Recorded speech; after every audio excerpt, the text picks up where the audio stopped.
City View, and I am so glad that you are starting off your week right here with us. I wanted to extend a thank you to all of you incredible volunteers who came out yesterday to help us prepare for Easter. I'm excited about Easter coming up, and it's going to be super special because of all the work that you put into it. And so I know Easter's right around the corner next Sunday, and so I'm excited to meet your family, your friends that you've thought about inviting. And I hope you've had fun with your Egg Your Neighbor kits. I know that some of us have had to be a little sneaky hiding these Easter eggs, and I hope that you've had a lot of fun making that happen, and we cannot wait to meet them next week. We're going to have so many incredible things. We'll have glow-in-the-dark Easter egg hunts for the kids. We'll have a photo booth for you to get your annual Easter photo together, and some incredible elements right here in service. So join us next Sunday at 8:30 or 10 a.m. for our Easter services. We can't wait to meet your friends and your family for that.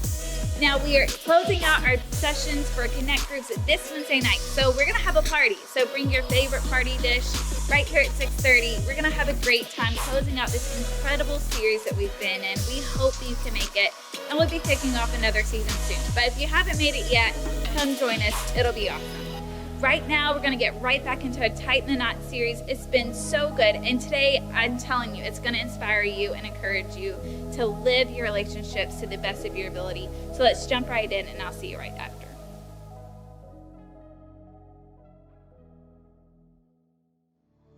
Well, good morning, family. How's everybody doing? Come on, let's stand to our feet as we worship this morning. Come on.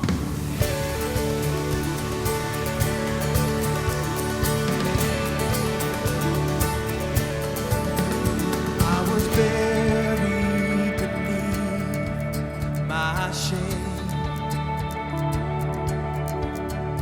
Who could carry that kind of weight? It was my turn till I met you. I was breathing but not alive. All my failures I tried to hide. It was my turn till I met you. Let's sing this together.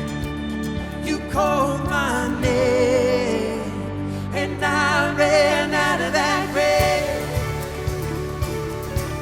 Out of the darkness into your glorious day. You called my name and I ran out of that grave. Out of the darkness into your glorious day.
When I was broken, you were my healing.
What's up, church? Man, this series has been such a blast. It's flown by.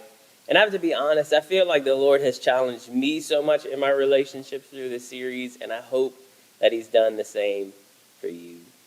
Hey, as we wrap up this series, I want to give you some tools that I use when I'm trying to navigate seasons of my relationships. But honestly, I use this truth, this phrase as an opportunity to help me whenever I feel kind of stuck in the moment or unsure of what's ahead. I use this truth on the screen. And today we're going to use it in the context of relationships, but it goes like this. A healthy relationship is founded on understanding who you are, where you are, and where you hope to be.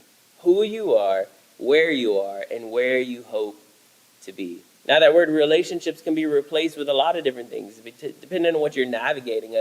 A healthy decision, a healthy opportunity, a healthy move, a healthy friendship is founded on understanding who you are, where you are, and where you hope to be. But in order to start, we have to begin with understanding who you are, who I am. And the reality is our identity is so important. We hold it dear, and while we may be hard on ourselves, while we may just make fun of ourselves or have insecurities or struggles with who we are, question why we do what we do or why we think the way we do or why we look the way or act the way we do. At the end of the day, I just simply want to be able to be me. And you just simply want to be you. Even with the flaws, with the wins, with the incredible things about you, our identity is a major thing that we navigate through our entire life. And so for me, I've always known that I look kind of different. I have this different, confusing to a lot of people look. Now, some days I feel like, oh, okay, it's a good look. All right, you're not too shabby. Other days I'm like, bro, you just look weird. Like, it's different. And so much about me, my face in particular is confusing. Because I have this kind of like Asian, Hispanic, Hawaiian look. And when I lived in the South, it was unbelievably confusing for people. Because they wanted to kind of put me in a box, and they didn't know which box I was supposed to be in. And it was so confusing. And I can tell you hundreds and hundreds of times I would be stopped in a Walmart or stopped in a store, stopped in a restaurant, and someone would go, hey, excuse me, what are you? Like, I don't mean to be offensive. Some of them were offensive. But, like, what are you? What nationality? Where are you from? What's your story? Like, you look very different. And when I would lead worship at our previous church, people would tell my leaders, man, that Asian guy, I like him a lot. Or that Spanish guy, he's got a lot of energy up there. That kid's kind of hyper. Like, what's going on with him? I like that Spanish kid. And it just was so confusing for them. And for the most part, I enjoyed having a distinct look. At least that's what my mama told me to make me feel better about myself. You know what I mean? But imagine my surprise when I got to college. And the first week I was there, I would have random people come up to me and go, bro, last night was so much fun, man. You had us dying laughing. Man, I can't wait till we can hang out again. And I was like, I don't know you. We've never met. I was at a Christian college, and I'm like, it wasn't like I was drunk or something. Like, we've never met each other. And then another day or two later, a guy came up and he's like, hey, bro, you ready for the quiz today in class? And I'm like, we don't have a class together. I don't know you. What is going on? And for about a week and a half, I was thoroughly confused on what was happening. Until the infamous moment came when he opened the doors at the end of the hallway that I was walking through and came face to face with my long-lost identical twin from Oklahoma. Now, I don't think he was a secret brother of mine. My mama said no, he wasn't. But I'm telling you, me and this kid looked identical. It was the weirdest thing. And in that moment, he he just mumbled the words, "Oh, okay, kind of makes sense now." And my response was, "This is going to be a problem." And that was literally the only thing we ever said to each other.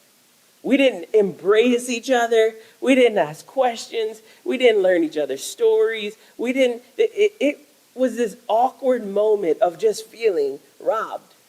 Because I imagine he felt what I felt. I felt unique. I thought I was different. And there was a part of me that felt like my identity was robbed, and I literally have a human being who looks identical to me. And we happen to be going to the same college. Crazy part is, I literally never saw him again. Rumor at college was that he transferred to another school that day. So my long lost twin is living his best life in peace, knowing that he ran as far away from his mirror as possible. But the truth is this, that our identity is a big deal to us. It matters. It's something that we deal with every day. We wrestle with for our entire lives. And sometimes our identity is defined by God. It's defined by our family. It's defined by our friends. It's defined by our jobs. It's defined by our relationships. But what we have to constantly be aware of is that our identity is constantly under attack by the enemy. It's not an accident that our culture, the one thing that they struggle with the most, especially in this day and age, is understanding their identity. Why is that so important? Why is that such a target for the enemy? Because the enemy understands that if he can confuse our identity, it will undermine the purpose God has for us. If he can keep us in this place where we're questioning who we are, it will hold us back from ever fully leaning into who God says we are and what he created us to do. It brings me back to Jesus. And while Jesus was walking the planet and he was here on earth, he started taking some heat for the people that he was hanging out with. The religious leaders of the day, they started to question his validity. They started to put pressure on his identity. They asked, "Why are you hanging out with sinners and the people who were hurting and broken? Like, why are you with them? It doesn't make any sense. If you're the Son of God, if you are who you say you are, then why are you with them?" And Jesus' response was to tell 3 stories. The story of the lost coin, the lost sheep, and the lost son. Where you may remember the story as the prodigal son. You see, the prodigal son has become one of the most famous stories from the Bible. It's told in context where they don't even believe Jesus, but they tell his story about the prodigal son. But far too often we miss the power that was actually in the story that Jesus was painting with his words. And so as the story goes, there were 2 sons. The younger son came to his father, and essentially he said this, "Dude, I'm tired of waiting for you to die. Give me my inheritance now." Now, I don't know what kind of family you grew up in, but if I tried that in my family, this story would have ended significantly differently. But the father obliges, and he says, "Okay." And he gives his son the money, and the younger son goes out and he spends it all on partying and on prostitutes, and it's all gone. He was completely broke. He was heading into a season where the land around him went into a severe famine. And so now he's penniless, no money, he's homeless.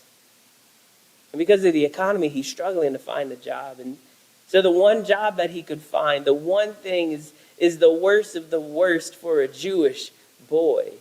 He finds a job taking care of the pigs. Now, I don't know if you know anything about the Jewish people, but pigs are viewed as some of the most unclean animals on the planet. So as Jesus is telling the story, the people hearing it are probably dry heaving like, "No, Jesus, not the pigs. Please don't make the boy work with the pigs." And the boy is saying, "I'm so hungry, I'll eat the pig's slop because I have nothing to fill my belly." And they're just, "What? No, Jesus." So we pick up the story in verse 17 of Luke 15. Humiliated, the son finally realized what he was doing, and he thought, there are many workers at my father's house who have all the food they want with plenty to spare. They lack nothing. Why am I here dying of hunger, feeding these pigs and eating their slop? I want to go back home to my father's house, and I'll say to him, he's preparing his speech, Father, I was wrong. I have sinned against you. I'll never again be worthy to be called your son, but please, Father, just treat me like one of your employees. So the young son set off for home. This is a key part right here. From a long distance away, his father saw him coming dressed as a beggar, and great compassion swelled up in his heart for his son who was returning home. The father raced out. He ran out to meet him, swept him up in his arms. He hugged him dearly, and he kissed him over and over with tender love. What we don't understand here in America is how significant this part of the story actually was. Because you have to understand, this was a huge deal. As Jesus was telling the story, his audience would have a hard time imagining this kind of love for a son. You see, in their day, a boy who had taken his inheritance, taken his father's money, and he squandered it among the Gentiles, would have experienced a completely different reception when he tried to come home. Typically, what would happen is that the people of that town, they would have intercepted him at the gates of the city, and they would have performed a ceremony called the Kazaza. And this is how the ceremony would go. They would stop him before he could enter the city, and they would take these clay pots, and they would smash them on the ground, and they would take the pieces, and they would hold it up to him, and they would say, you have broken our community. You have broken our trust. Now you are cut off, and you are no longer welcome. He would not be able to enter the city. He would be pushed away in disgrace as his city, his town, his home said, you no longer belong here. But the waiting father knew what was coming. He knew this ceremony was there if his son ever turned his heart back to come back home. So the father, so full of love for his lost son, he already had a plan to save him.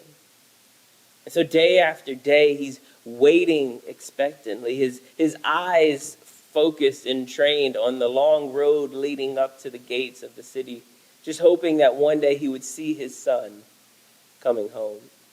And when that day came, the father again breaks all of the Middle Eastern patriarch traditions, and he takes his long robes in his hands, and he runs from his home, and he runs through the heart of the city where people were everywhere, and he busts through and runs through the gate, and he grabs a hold of his son because he knew if he could get to his son before they performed the ceremony, that he could reconcile with his son, that he could put him back into right standing before the city said he couldn't be there anymore. And so he disgraces himself. A man of his stature, a man of his wealth, would never lift up his robe and expose his legs. It was against the rules. You don't do that. And then for a man of his stature to run, no one ran at his stature. Could you imagine the president like rolling up his pants legs and just like running across the street to go talk to someone? Like, it was, no, what are you doing? You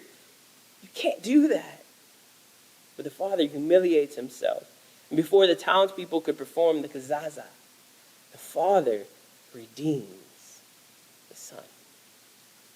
This is so important for us in our identity, because understanding that your identity is found on being lovingly redeemed, it allows you to love like Jesus.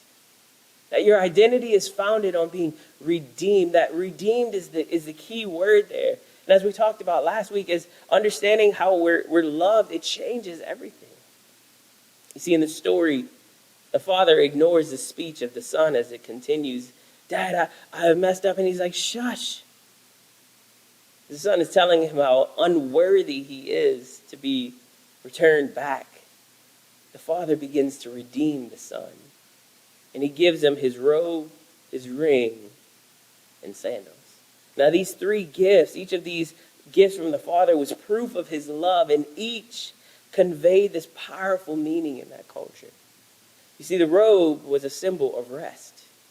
He was wrapping his son in his robe, and he was telling him, you don't have to run anymore. You're home. You can relax. You can be here. You belong here. He gave him his ring as a symbol of security. You see, the son carrying his father's ring was now living and walking in the authority of the Father. The son carrying that ring had the same power and the authority as his dad. He wraps him in his robe. He puts a ring on his finger to give him that security. And then he says, bring him the best shoes that you can find. And he puts sandals on his feet, which were a symbol of acceptance. You see, in ancient Jewish homes, the only people who could wear sandals in the house were the homeowners. The servants went barefoot.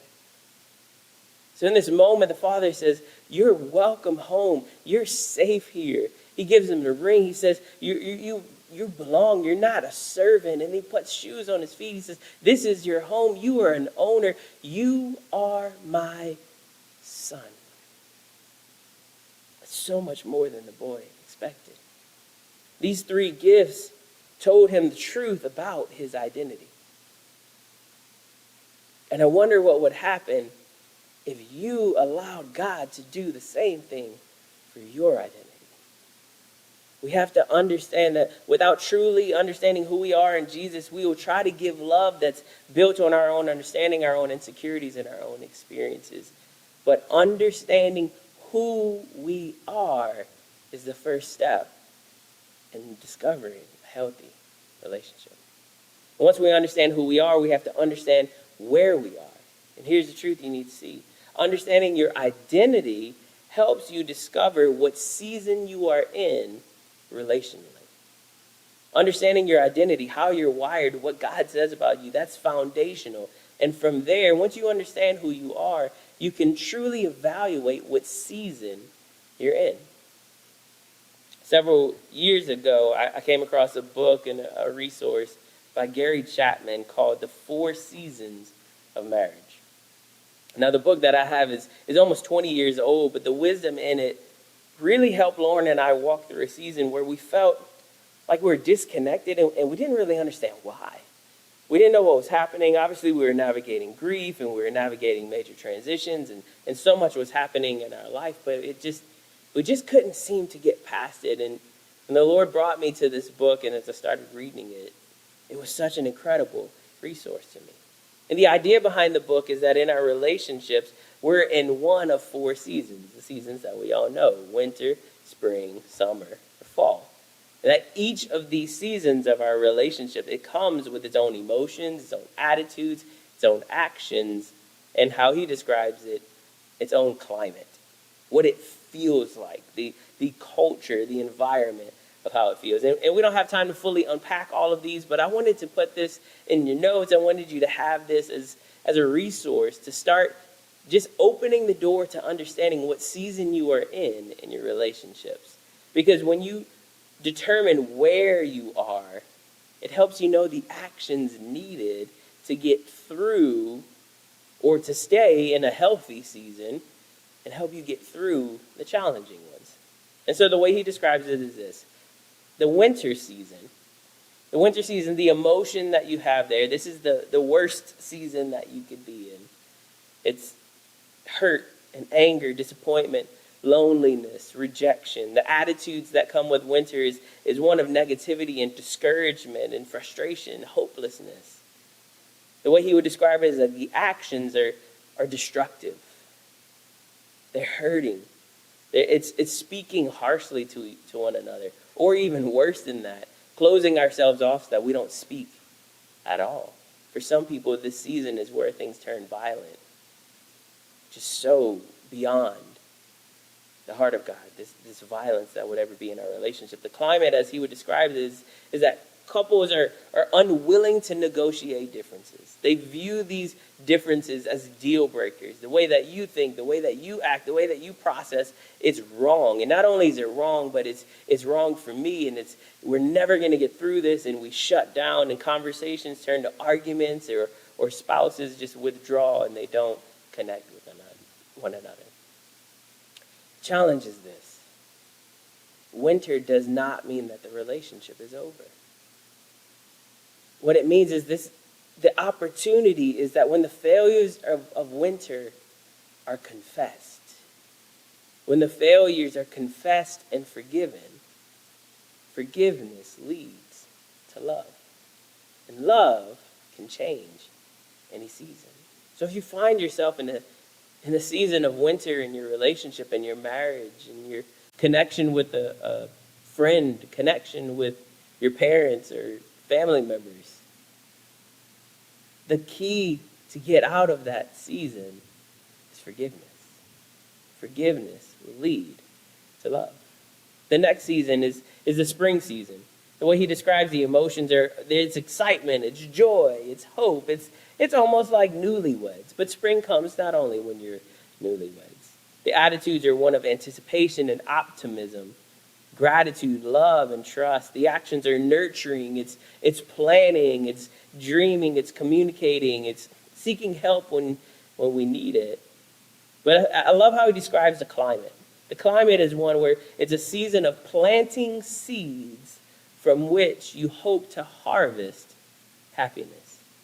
This is a season not where you're reaping what you're planting, but there's just this joy in planting seeds for the future. Seeds that you hope will grow into this deeper, healthier relationship with you. But it's all new, it's fresh, it's like spring, it's planting a new garden, it's new habits, it's communication flowing, but the fruit is not there. And you're trying new things together, and you're learning new things about one another, and it's a beautiful season. Springtime is a season of new habits and new rhythms, new ways of listening, new ways of sharing. But the downside is, if you don't follow up on what has been planted, if you don't follow up on the new plans, follow up on the new endeavors, follow up on the things where your spouse says, hey, I think we should try this. Hey, this would be helpful to me. Hey, if we do this, this would happen in our relationship. If we don't follow up on those things, instead of gaining the fruit of summer, we'll move right past it straight into fall. Follow up is the key to springtime. The third one, the summer season. This is a season we all want to be in. The emotions are happiness and satisfaction, accomplishments together, connection.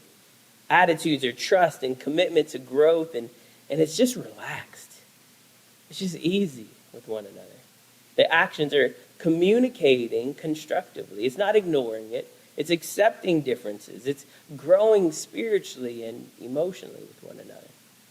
The climate, the culture, is where resolving conflict is happening in a positive manner. It's having accepted our differences. Hey, you're wired different than I am, and I'm different than you are, but those things are actually good when they work together. It's viewing it as an opportunity to turn our differences into assets rather than tension points.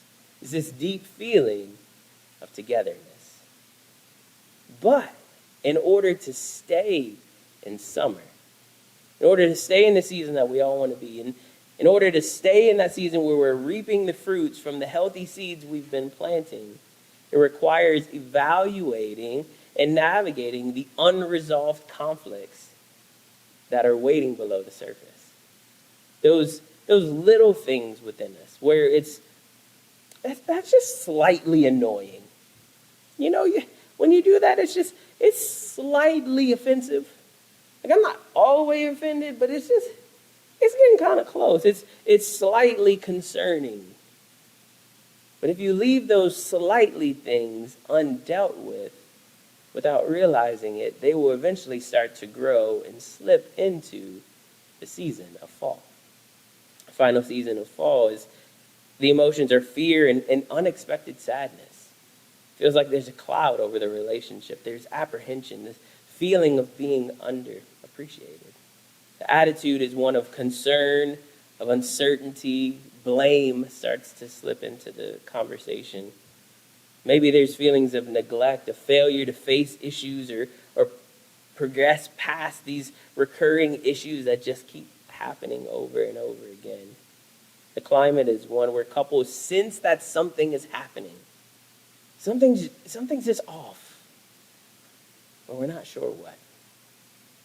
And slowly it begins to pull them apart from one another if they aren't intentionally working together. This feeling of discontentment, this feeling of disconnection. And transparently, when I stumbled across this book again, this was the season that Lauren and I were in. We took the little quiz inside the book and the resource that they gave you and discovered that we were in the season of fall. We were realizing that we knew something was up. We'd been good for so long, but all of the things we were navigating, all the things that we were going through, all the things that we were trying to carry, that it was just leading to this disconnect, and we couldn't put our finger on it. And these little things, these little habits, these little ways that we would communicate with each other started to slip in, and it started pulling us further apart. And it was from that place that I started to realize within myself my internal processing. It was in that season of fall, of digging in and trying to understand what was happening within each one of us, that I came across the book, Voice of the Heart, where I started dealing with my emotions in a deeper level than I ever had before. Lauren recognized some tendencies within her, and we started to work on it. And we discovered that we weren't fully communicating 100% of what was happening within our hearts and within our minds. We were communicating 90, 95% of it, but that last bit of percentage, that last 5%, that last 2%, that last 3% was the key to unlocking the door to get back to summer. It was an opportunity for us to evaluate within us, where are we? And as we started to navigate that, the Lord started to reveal stuff to us about us and things that we needed to work on within us. And as we worked on it individually, it started to shift things with us corporately. Right? Like, I started recognizing, hey, I'm processing so much of my life without you being involved in that process. I'm just presenting it to you, not allowing you to be a part of the process. Like, so many little things that hadn't been a major problem until real crisis hit our lives started to change and shift the dynamics and the culture and the climate of our relationship. And so in that season, we recognized it. We called it for what it was. We started to dig into who we are and understanding where we were. And it led us to discovering some things that led us to a healthier season. Knowing your season, knowing where you are, it opens the door to health. So healthy relationships are found in understanding who you are, where you are, and finally, understanding your identity leads to developing a vision for your relationship. It helps you know where you're going, or as we said in the beginning, where you hope to be. You see, this is one area of our relationship that I feel like we neglect far too often. Like, maybe we're brave enough to explore who we are. Maybe we're honest and transparent enough to acknowledge where we are in the season. But usually we stop there. We stop at that season. But there's a major next step. You see, there's one thing to hope for the future. There's another thing to be intentional about getting there.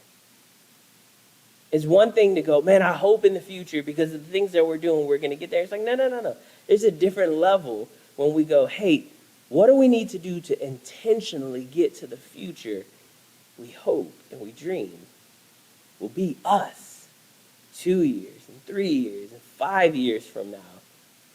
Where do we hope to be? Now, what do we do to intentionally get there? You see, the Apostle Paul tells us where he finds the source of these things in 1 Corinthians 1:30. He says, for it is not from man that we draw our life, but from God, as we're being joined to Jesus, the anointed one. And now he is our God-given wisdom, our virtue, our holiness, and our redemption. And as I was thinking about this vision portion of our relationship, I just felt like the words that kept coming to me is that we're called to have a redeeming vision, to see what could be and work to bring out the full potential. You see, just like the father in the story of the prodigal son, he saw past his failures, past his flaws, past his disrespect, and he was not only willing to forgive him, but was willing to pursue him at a level. He had a vision for where they were going. He was intentionally waiting for his son to come home because he had steps in place ready to go for that 1% chance the son decided he wanted to come back home. He was intentionally ready to restore him before he could be pushed away. That's a redeeming vision. And so quickly, in the minute or two that we have left, how do we develop a vision for our future relationally? The first thing that I would say is that you have to communicate what a healthy relationship looks like to you. Communicate what a healthy relationship looks like. And if you don't understand, if you don't know what a healthy relationship looks like, that's the part of understanding who you are. Start there. What does a healthy relationship look like to you? Move past the immaturity of hinting. Remove the pressure of expectations and communicate. What do you view as happy? What do you view as healthy? What do you view as connected? How often would you date each other? How often would you go on vacation? How often would you have sex? How would you navigate conflict and confusion? How would you handle what would the summer season look like for you? And what you might be surprised to see is that your picture of summer is different than the picture that your spouse has. And so you have an opportunity together to intentionally connect those visions so that you can get to a healthier place. This clarity would change the way you interact with one another. The second one is this, is understand that to get what you've never had, you must do what you've never done. Some of you would say, well, I don't know that we've ever had a summer or spring. We just do life together. We kind of ended up at an altar together. Or maybe it was a very, very, very short season of spring, and that was kind of it. We've never communicated. We've never connected at that level. Well, in order to get there, you have to be willing to do something different. To explore healing individually, to dig past the surface and reveal the thing behind the thing. To allow the Lord to open your eyes to date again, to journal again, to forgive again. In order to have what you've never had, you have to be willing to do what you've never done. You know what the definition of insanity is, right? Doing the same thing over and over and over again and expecting to get a different result. Or just keep doing the same thing. Maybe someday it'll change. That's crazy. Do what you've never done in order to have what you've never had. And number 3, finally, is this. Commit to fight for the heart through your words, through your actions. The way I would say it is this. Pursue one another with words of affection. Words of affection. Men, non-sexual affection. You're like, what is that? Us men, we're the worst. We make everything sexual. It's like, honey, we need to go get the tires changed on the car. I'll change your tires. It's like, no. Pursue her with words of non-sexual affection. Or maybe if that's a struggle for you guys, some sexual affection.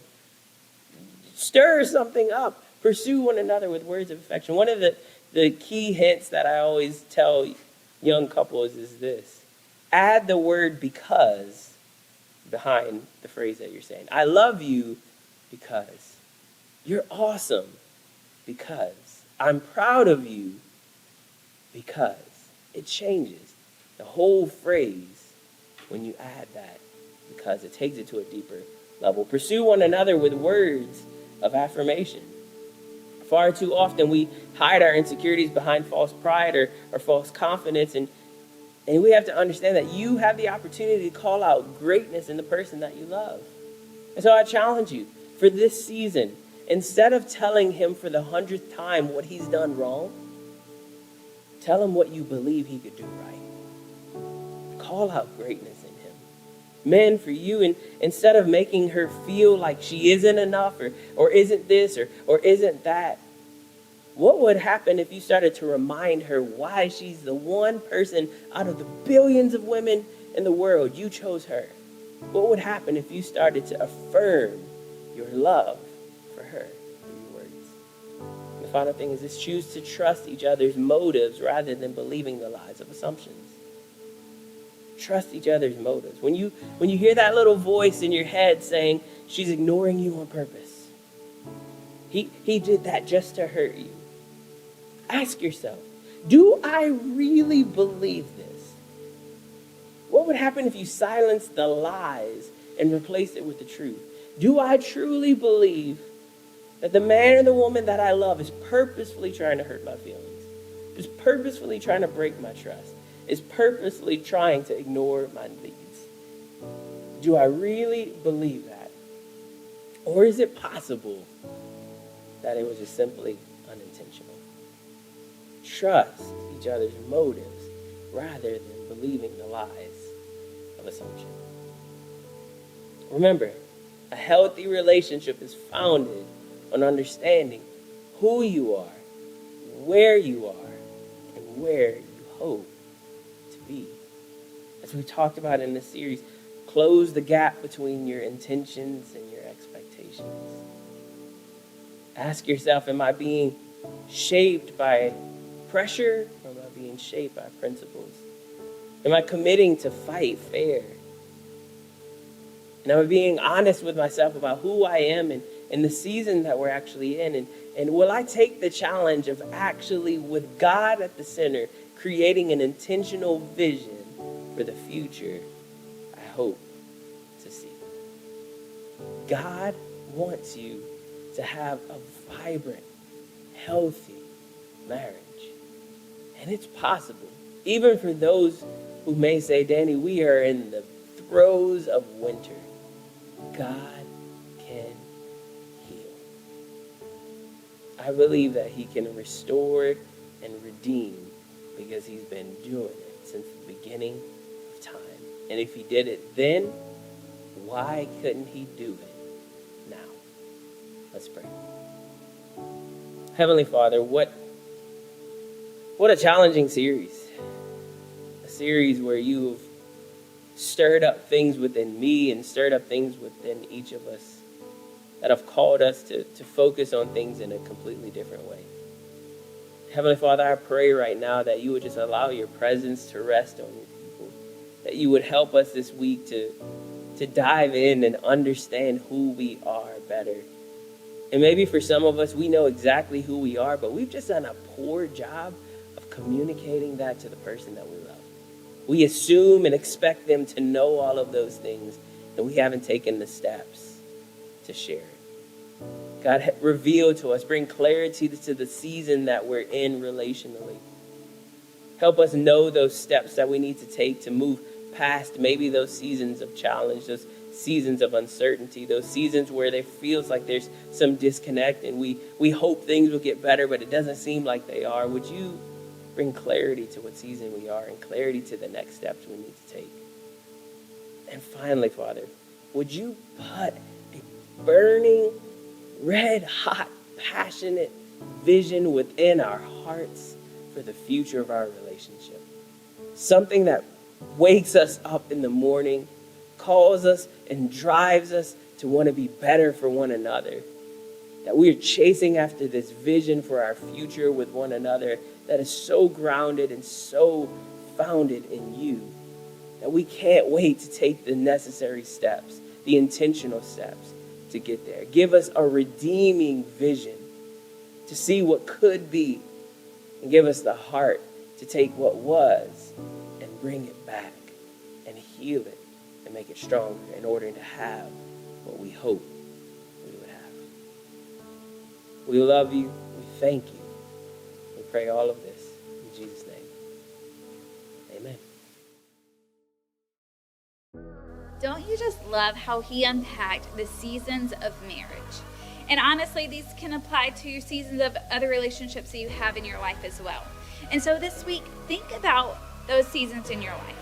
Think about what season you may be in currently and evaluate that. Because the cool thing is when we evaluate those seasons and we recognize what season we're currently in, it gives us that hope and that determination to dream and have vision for the relationships that we want to see in our future. So good. I got so much out of that, and I am looking forward to the next season of marriage for myself and for you as well.